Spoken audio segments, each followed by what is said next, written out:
कहानी है रामपुर गांव की, जहां के मर्द महिलाओं को हमेशा नीचा दिखाने की कोशिश में रहते।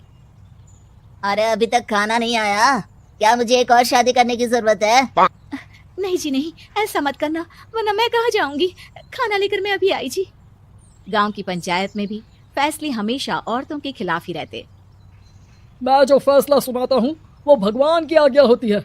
इस लड़के ने अपने मन से शादी करके अच्छा नहीं किया।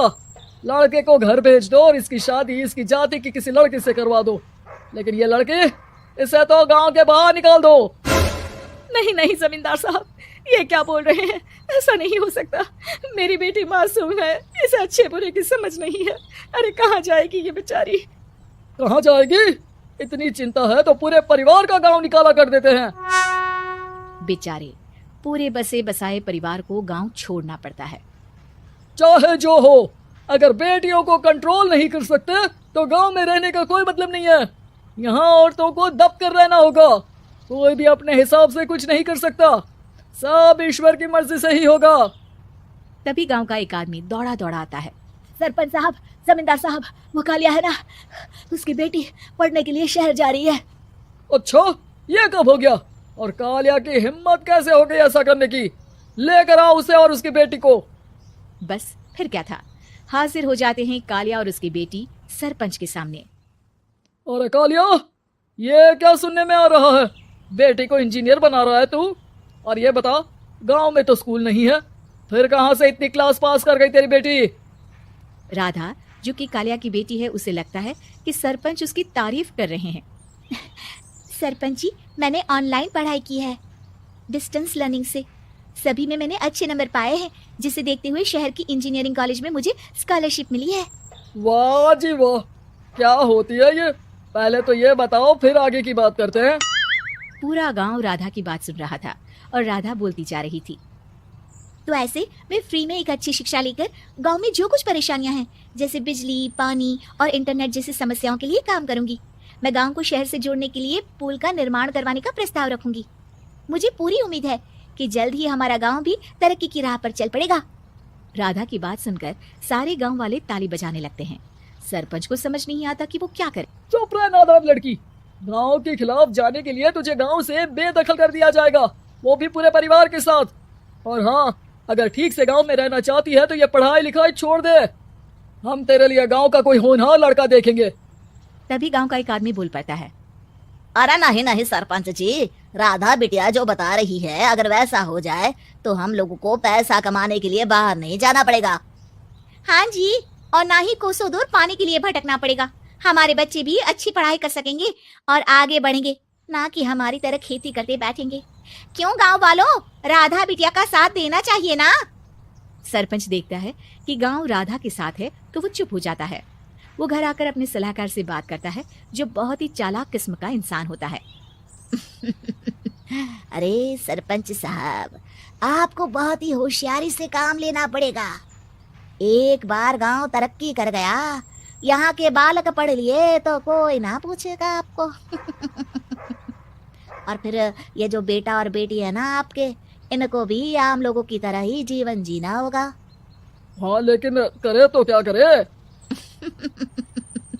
वो ना आप मुझ पर छोड़ दीजिए, बस मैं जैसा बोलूं करते जाइए।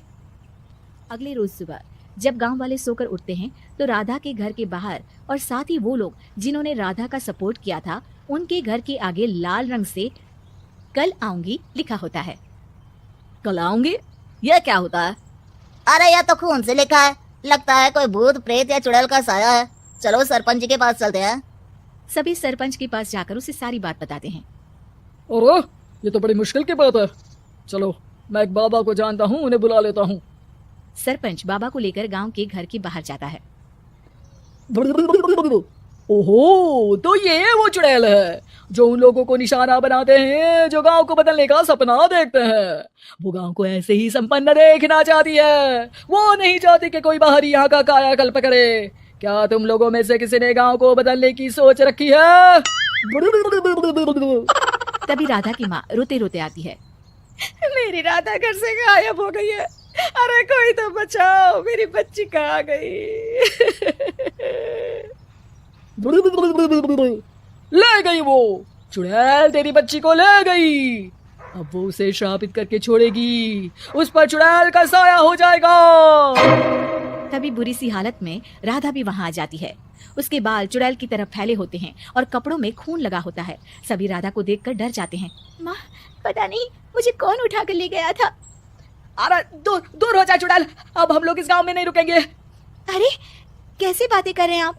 कल तो आप मेरे भरोसे गांव का हुलिया बदलने, अपने बच्चों को पढ़ाने और तरक्की उन्नति की बात कर रहे थे, तो आज क्या हो गया आपको? ये फिर तुम लोगों को बहकाएगी।